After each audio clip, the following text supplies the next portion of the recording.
Que le seul vrai Dieu vous bénisse abondamment au nom de Jésus-Christ, qui est le médiateur entre Dieu, le Créateur, et les hommes. Je suis très reconnaissant à Dieu, le Créateur, le Père de Jésus-Christ et notre Père Céleste, pour l'opportunité qu'il me donne de partager sa parole avec vous. C'est moi, Tito Mbanda. Bienvenue à cette émission. Que dit la parole de Dieu? Aujourd'hui, nous allons vous exhorter, vous qui aimez le seul vrai Dieu et sa parole, à considérer le message de tout le temps de Dieu le Créateur à son peuple, à savoir, ne crains point. Ça, c'est le message de l'Éternel Dieu à son peuple. Ne crains point. N'ayez pas peur. Dans la parole de Dieu, le seul vrai Dieu a toujours dit à ses enfants, ne crains point. Ne craignez point. N'ayez pas peur. Ne vous effrayez point. C'est ça. C'est ça le message de Dieu à son peuple. La crainte n'est pas la volonté du seul vrai Dieu pour son peuple. Dieu n'a jamais donné à ses enfants un esprit de crainte, un esprit de peur. Dans le livre de Timothée, chapitre 1, et nous allons lire le verset 7, la parole de Dieu dit ce qui suit.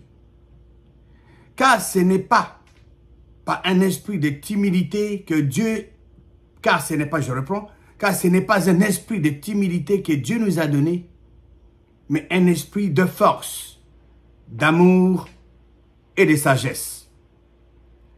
Le Créateur n'a pas donné à ses enfants un esprit de timidité, l'esprit de crainte, l'esprit de peur. Non. Par contre, il nous a donné un esprit de force, d'amour et de sagesse. Si vous avez peur, cette peur-là ne vient pas du vrai Dieu. Dieu, le seul vrai Dieu, dit toujours, rappelle à ses enfants, n'ayez pas peur, ne craignez point. Ça, c'est le vrai Dieu, parce qu'il est le Tout-Puissant. Il est toujours là pour ses enfants. Dans le livre de Romains, nous allons lire le chapitre 8 et nous allons lire le verset 15, Romains 8, 15. La parole de Dieu dit ce qui suit. Et vous n'avez point reçu un esprit de servitude pour être encore dans la crainte. Si quelqu'un a un esprit de servitude, il sera dans la crainte. Mais la parole de Dieu nous dit que nous n'avons pas reçu un esprit de servitude pour être encore dans la crainte. Mais en contraste, ce qui a précédé avec ce qui va suivre, mais vous avez reçu un esprit d'adoption, un esprit de filiation, par lequel nous crions, Abba, Père. Ça, c'est vraiment de l'intimité. L'intimité, c'est réservé à ceux-là qui appellent leur Père, Papa. Père, Abba, Père, c'est vraiment individuel. Nous n'avons pas reçu un esprit de servitude pour être encore dans la crainte. Mais nous avons reçu un esprit de filiation par lequel nous crions Abba, Père. C'est merveilleux, n'est-ce pas? Pour recevoir quelque chose de Dieu, nous devons savoir, c'est un grand principe, nous devons savoir ce qui est disponible. Comment le recevoir? Qu'en faire l'ayant reçu? Le besoin et les désirs doivent être parallèles ou en harmonie. Et le vouloir de Dieu est égal à son vouloir. Ce qui est disponible et ce que Dieu a déjà fait ou promis dans sa parole. Ce que le Créateur a fait ou il a promis dans sa parole, cela est disponible. Comment le recevoir? C'est de croire. Et une fois que vous croyez, vous voyez le résultat. Et nous allons aujourd'hui dans la parole de Dieu en ce qui concerne notre pays. Nous devons trouver des récits dans la parole de Dieu qui nous donnent des exemples. Comment les enfants d'Israël avaient procédé pour avoir la délivrance. Comment Dieu a parlé à ses enfants de ne pas avoir peur devant une force étrangère. Et Dieu était là pour faire arriver ces choses. Pourquoi nous voulons voir ce récit dans la parole de Dieu? Parce qu'une fois que nous avons accès à cette connaissance, nous pouvons mettre cette connaissance dans nos intelligences.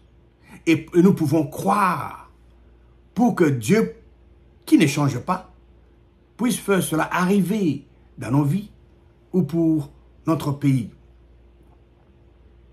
Par exemple, nous pouvons croire, nous pouvons prier afin que Dieu, le Créateur, réduise à néant tous les mauvais plans, tous les mauvais projets diaboliques de l'adversaire contre nous et contre notre pays. C'est disponible. Nous pouvons prier, nous pouvons croire pour que Dieu puisse aveugler nos ennemis, ceux qui complotent contre nous, ceux qui nous combattent. Le vrai Dieu l'a fait dans le passé. S'il a déjà fait dans le passé, il peut le faire aujourd'hui, pour vous et pour moi. Il n'a pas changé. Il est le même hier, aujourd'hui et éternellement. Dieu ne change pas. Les hommes et femmes changent, mais les créateurs ne changent pas. Il est toujours le même, hier, aujourd'hui et éternellement. Je voudrais que nous allions dans 2 Rois. 2 Rois, chapitre 6.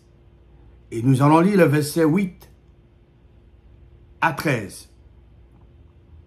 Qui dit la parole de Dieu, verset 8. Le roi de Syrie était en guerre avec Israël.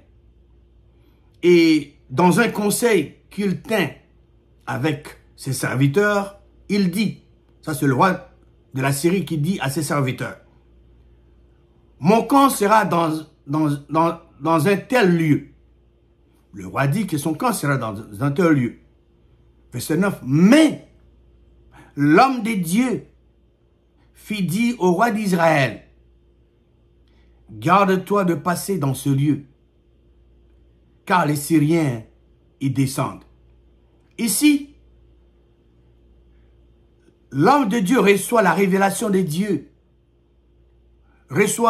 Dieu lui communique le plan de l'armée syrienne, où le roi syrien sera, son camp sera.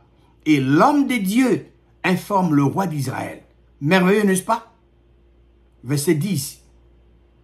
Et le roi d'Israël envoya des gens pour s'y tenir en observation vers le lieu que lui avait mentionné et signalé l'homme de Dieu. C'était pour vérifier. N'est-ce pas? Il vérifie l'information donnée par l'homme de Dieu. Et qu'est-ce que la parole de Dieu dit? Cela arriva non pas une fois, ni 2 fois. Donc c'est arrivé plusieurs fois. Verset 11. Le roi de Syrie en eut le cœur agité. Il appela ses serviteurs et leur dit, ne voulez-vous pas me déclarer lesquels de nous est pour le roi d'Israël? Le roi de Syrie pensait que parmi ses serviteurs, il y avait quelqu'un qui donnait l'information au roi d'Israël.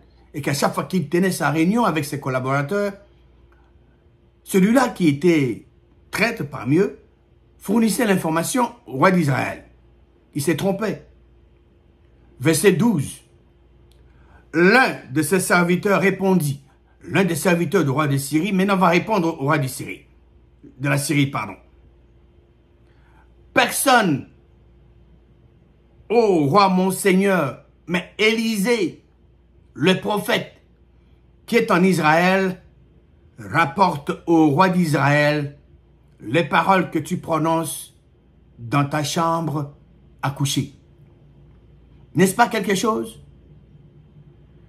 Ces serviteurs du roi de la Syrie donnent une information vitale au roi. Il lui dit, mais c'est que toi dis là, dans ta chambre à coucher. Cela est connu de l'homme de Dieu, le prophète Élisée. Je voudrais ici ouvrir une parenthèse. Élisée ne cherchait pas de révélation. Non. Élisée était l'homme, il marchait avec Dieu. Il était en communion permanente avec Dieu. Et Dieu pouvait lui dire des choses qui arrivaient. Pour quelle raison?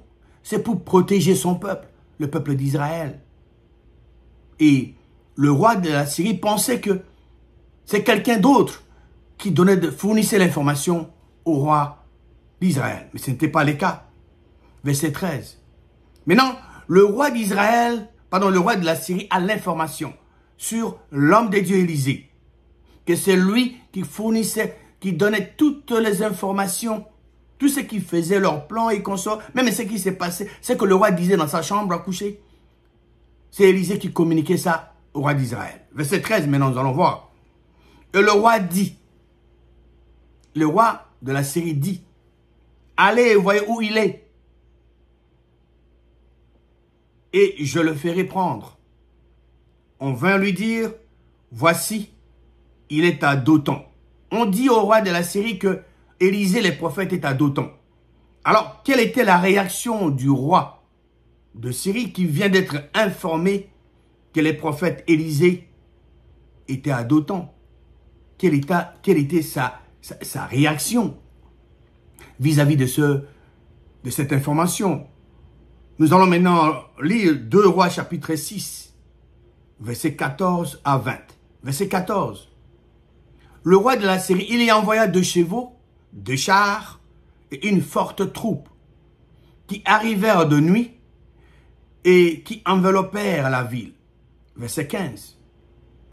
Les serviteurs de l'homme des dieux se leva de bon matin et sortit, et voici, une troupe entourait la ville, avec des chevaux et des chars. Et le serviteur dit à l'homme des dieux, « Ah, mon Seigneur, comment ferons-nous » Voilà, les serviteurs de l'homme de Dieu étaient paniqués. Il a vu des troupes syriennes, des chevaux, des chars. Il pose la question à l'homme de Dieu, « Que ferons-nous » Et quelle est la réponse de l'homme de Dieu à son serviteur au verset 16 de 2 Rois 6. Élisée répondit, « Ne crains point. » Voilà le message de Dieu, le Créateur, à son peuple. « Ne crains point. » La crainte ne vient pas du vrai Dieu. La crainte vient de l'autre Dieu, le Dieu de ce monde, l'adversaire. Le vrai Dieu dit à ses enfants, « Ne crains point, n'ayez pas peur. Ne vous effrayez point, ne crains point. » Car ceux qui sont avec nous sont plus nombreux,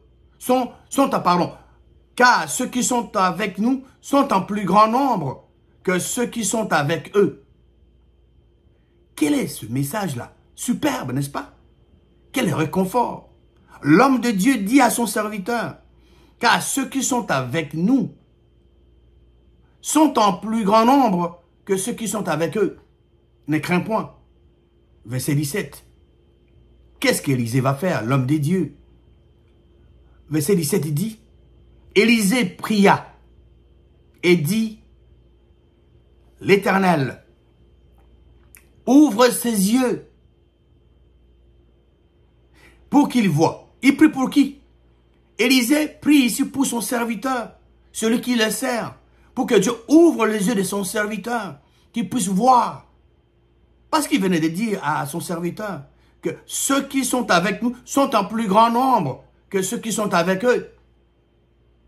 Il dit, ouvre ses yeux pour qu'il voie. Et l'Éternel fit quoi?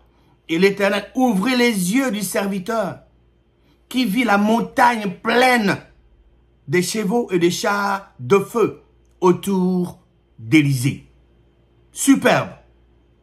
Dieu n'a pas changé. Dieu le Créateur n'a pas changé. Il est le même hier, aujourd'hui, éternellement. il fait ici pour Élisée et son serviteur. Verset 18. Les Syriens descendirent vers Élisée. Il adressa alors cette prière à l'Éternel. Daigne frapper d'aveuglement cette nation. Quelle était la prière de l'homme de Dieu, Élisée?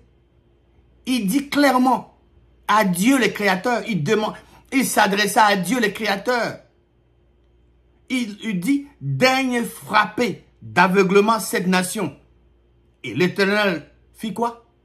Et l'Éternel les frappa d'aveuglement selon la parole de qui? Selon la parole d'Élisée. C'est disponible. Toi et moi, nous pouvons croire. C'est disponible. Comme Dieu l'a fait, c'est disponible. C'est disponible. Comment cela peut arriver dans notre vie? C'est en croyant. Nous devons croire. Pour que Dieu puisse aussi aveugler les ennemis. Nos ennemis et les ennemis de notre pays. C'est disponible. Toi et moi, mon frère, ma soeur, nous pouvons croire pour que ceux-là qui nous combattent, pour ceux-là qui combattent notre pays, qu'ils deviennent, que Dieu le frappe d'aveuglement, qu'ils ne puissent pas accomplir les mauvais desseins qu'ils ont préparés contre nous et contre notre pays. La parole de Dieu et l'Éternel le frappa d'aveuglement selon la parole d'Élisée. Verset 19. Élisée leur dit, Élisée s'adresse maintenant à la troupe, aux forces armées de la Syrie, qui étaient descendues pour l'arrêter. Élisée leur dit, ce n'est pas ici le chemin, et ce n'est pas ici la ville. Suivez-moi, et je vous conduirai vers l'homme que vous cherchez. Et il les conduisit à Samarie. La parole de Dieu est merveilleuse, n'est-ce pas? L'homme de Dieu s'adresse aux troupes syriennes. Il leur dit, ce n'est pas ici le chemin. Et ce n'est pas ici la ville. Suivez-moi. C'est l'homme que eux cherchaient, n'est-ce pas? Mais il leur parle. Il dit, suivez-moi et je vous conduirai vers l'homme que vous cherchez. L'homme qu'eux cherchaient, c'est qui? C'est lui. Superbe. Et il les conduisit à Samarie. Verset 20. Lorsqu'ils furent entrés, à part de dire, lorsqu'ils furent entrés dans Samarie, Élisée dit, Éternel, ouvre les yeux de ce gens pour qu'ils voient. Et l'Éternel fit quoi? Et l'Éternel ouvrit leurs yeux et ils virent qu'ils étaient au milieu de Samarie. Quelle merveilleuse écriture de la parole de Dieu.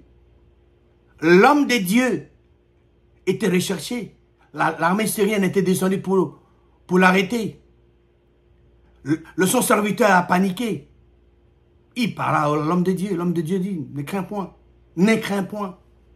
Il pria à l'Éternel qui ouvrit les yeux de son serviteur. Il a pu voir qu'autour d'Élisée, plus de chars et de chevaux. Et l'homme de Dieu s'adressa à la troupe syrienne. Que vous êtes dans un mauvais endroit, une mauvaise ville. Suivez-moi et je vous conduirai vers l'homme que vous cherchez. Et il le conduisit à Samarie. Et là, verset 20, il dit que lorsqu'il fut entré dans Samarie, Élisée dit, Éternel, ouvre les yeux de ce gens pour qu'ils voient. Et l'Éternel ouvre leurs yeux et il vit qu'ils étaient au milieu de Samarie. Dieu est superbe. Tout ce que nous lisons ici, nous pouvons croire pour notre pays, pour notre vie. Élisée a prié que Dieu le frappe d'aveuglement. L'Éternel, le Créateur l'a fait. Il est conduit à Samarie, en pleine Samarie. Il pria à l'Éternel qui ouvre les yeux, parce que c'est ce qu'il a demandé, de leur ouvrir les yeux, et Dieu a ouvert leurs yeux. Dieu ouvrit leurs yeux et il vit qu'ils étaient au beau milieu de Samarie. Qu'est-ce qu'ils vont faire? Lisons maintenant le 2e roi, chapitre 6, versets 21 à 23. Le roi d'Israël, en le voyant, dit à Élisée, frapperai-je, mon père? Verset 22. Tu ne frapperas point, répondit Élisée. Est-ce que tu frappes ceux que tu fais prisonniers, avec ton épée et avec ton arc? Donne-leur du pain et de l'eau, afin qu'ils mangent et boivent, et qu'ils s'en aillent ensuite vers leur maître. C'est superbe. Le roi voulait le frapper, le tuer. L'homme de Dieu a dit non, il ne faut pas le faire. Mais plutôt, il faut leur donner à manger et à boire et les laisser partir. C'est vraiment une leçon pour nous. Toi, mon frère, toi, ma soeur, nous pouvons croire pour que Dieu intervienne. Dieu aveugle les ennemis de notre pays et nos ennemis. Que leur plan diabolique qu'ils ont planifié soit réduit à néant. Et Dieu le fera. Dieu n'a pas changé. Dieu est le même hier, aujourd'hui et éternellement. Nous pouvons croire. Pour cela, nous allons voir un autre exemple dans la parole de Dieu. Juda était attaqué par 3 nations différentes. Voyons qu'est-ce que Dieu avait fait pour ses enfants de Juda. 2 Chroniques, chapitre 20, versets 1 à 5. Après cela, le fils de Moab et le fils d'Ammon, et avec eux de Maonites, marchaient contre Josaphat pour lui faire la guerre. 3 nations se sont concertées. Ils marchaient contre Josaphat pour lui faire la guerre. Verset 2. On veut en informer Josaphat en disant, une multitude nombreuse s'avance contre toi depuis l'autre côté de la mer, depuis la Syrie, et ils sont à Hatson Tamar, qui est en Guédi. Verset 3. Dans sa frayeur, Josaphat se disposa à chercher l'Éternel et il publia un jeûne pour tout Juda. Verset 4. Donc, le roi organise la prière intensive pour qu'il y ait l'intervention de Dieu. Verset 4. Juda s'assembla pour invoquer l'Éternel. Et l'on vint de toutes les villes de Juda pour chercher l'Éternel. Le roi Josaphat ne s'est pas appuyé d'abord sur les forces de ses armées. Il avait une armée forte, mais il s'est appuyé d'abord sur le Créateur. Verset 5. Josaphat se présenta au milieu de l'assemblée de Juda et de Jérusalem dans la maison de l'Éternel devant le nouveau parvis. Verset 6. Et il dit, l'Éternel, Dieu de nos pères, maintenant il prie, n'est-ce pas?